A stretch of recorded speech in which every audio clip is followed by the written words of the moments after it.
Hello my dears. ഇന്ന് നമുക്ക് നോക്കാം നിങ്ങളുടെ റിലേഷൻഷിപ്പിനെക്കുറിച്ച്, നിങ്ങളുടെ വ്യക്തിയെക്കുറിച്ച് എന്ത് മെസ്സേജാണ് യൂണിവേഴ്സ് ഈ ഒരു സമയം അറിയിക്കുന്നത്, എന്താണ് ഈ ഒരു സമയം നിങ്ങൾ അറിഞ്ഞിരിക്കേണ്ടത് എന്നുള്ളത് നമുക്ക് നോക്കാം. തീർച്ചയായിട്ടും നിങ്ങളുടെ പേഴ്സണെക്കുറിച്ച് ഡീപ്പായി പോസിറ്റീവായി ആലോചിച്ചുകൊണ്ട് തന്നെ റീഡിങ്ങുമായിട്ട് കണക്റ്റ് ആവാൻ ശ്രമിക്കുക.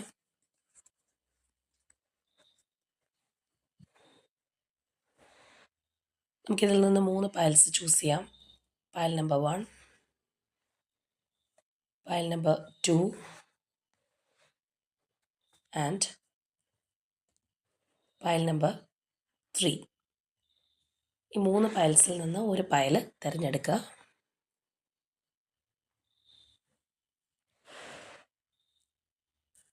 അപ്പോൾ നമുക്ക് പയൽ നമ്പർ 1 ചൂസ് ചെയ്തവർക്ക് എന്താണ് കിട്ടിയിട്ടുള്ളതെന്ന് നോക്കാം.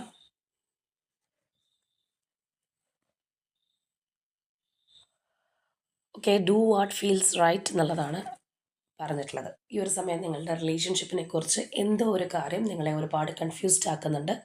ഒരു തീരുമാനമെടുക്കാൻ പറ്റാത്ത ഒരു സിറ്റുവേഷനിലായിരിക്കണം. അപ്പോൾ ആ ഒരു കാര്യത്തെക്കുറിച്ച് നിങ്ങളുടെ ഇന്നർ വോയിസ് എന്ത് പറയുന്നു അത് നിങ്ങൾക്ക് ട്രസ്റ്റ് ചെയ്യാം. നിങ്ങൾക്ക് തോന്നുന്ന ആ ഒരു ഇൻറ്റ്യൂട്ടീവ് ഫീലിംഗ് കറക്റ്റാണ്.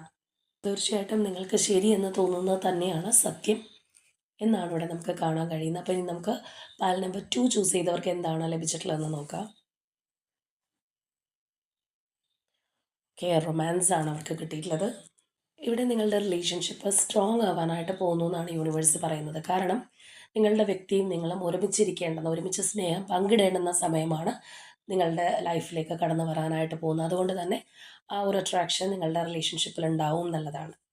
അപ്പോൾ സെക്കൻഡ് പയൽ ചൂസ് ചെയ്തവർക്ക് സ്ട്രോങ് ബോണ്ടിങ് ആണ് വരാനായിട്ട് പോകുന്നത്.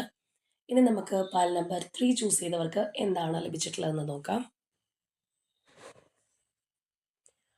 ഓക്കെ, ഇവിടെ നമുക്ക് ബാലൻസ് ആണ് കിട്ടിയിട്ടുള്ളത്. ഇവിടെ നമുക്ക് കാണാൻ കഴിയുന്നത് ഒരു റിലേഷൻഷിപ്പിൽ ഉയർച്ചകൾ മാത്രമല്ല താഴ്ചകളും തീർച്ചയായിട്ടും ഉണ്ടാവും എന്ന് യൂണിവേഴ്സ് നിങ്ങളെ ഓർമ്മിപ്പിക്കുകയാണ്. ഇവിടെ ഒരു കോംപ്രമൈസിങ് എനർജി നമുക്ക് കാണാനായിട്ട് കഴിയുന്നുണ്ട്. ഒരു പക്ഷേ നോ കോൺടാക്റ്റിലൊക്കെ നിൽക്കുന്ന വ്യക്തികളാണെന്നുണ്ടെങ്കിൽ നിങ്ങൾ തമ്മിൽ ഒരു കോംപ്രമൈസിലേക്ക് വരാനായിട്ട് പോകുന്ന ഒരവസ്ഥ, റിലേഷൻഷിപ്പ് ഒന്ന് ബാലൻസിലേക്ക് കൊണ്ടുവരാനായിട്ട് പോകുന്ന ഒരവസ്ഥ നമുക്കിവിടെ കാണാം. പക്ഷേ തീർച്ചയായിട്ടും നിങ്ങൾ ഈ ഒരു കാര്യം മറന്നു പോകരുതെന്ന് കൂടി യൂണിവേഴ്സ് ഓർമ്മിപ്പിക്കുന്നുണ്ട്. അപ്പോൾ നിങ്ങൾ ചൂസ് ചെയ്ത പയൽ ഏതാണെന്ന് കമൻറ്റ് ചെയ്യുക. അതുപോലെ നിങ്ങളുടെ റിലേഷൻഷിപ്പിൻ്റെ സ്ട്രോങ് ബോണ്ടിങ്ങിനായിട്ട് ഏഞ്ചൽ നമ്പർ 555 കമൻറ്റ് ചെയ്യുക. യൂണിവേഴ്സിനോട് നന്ദി അറിയിക്കുക.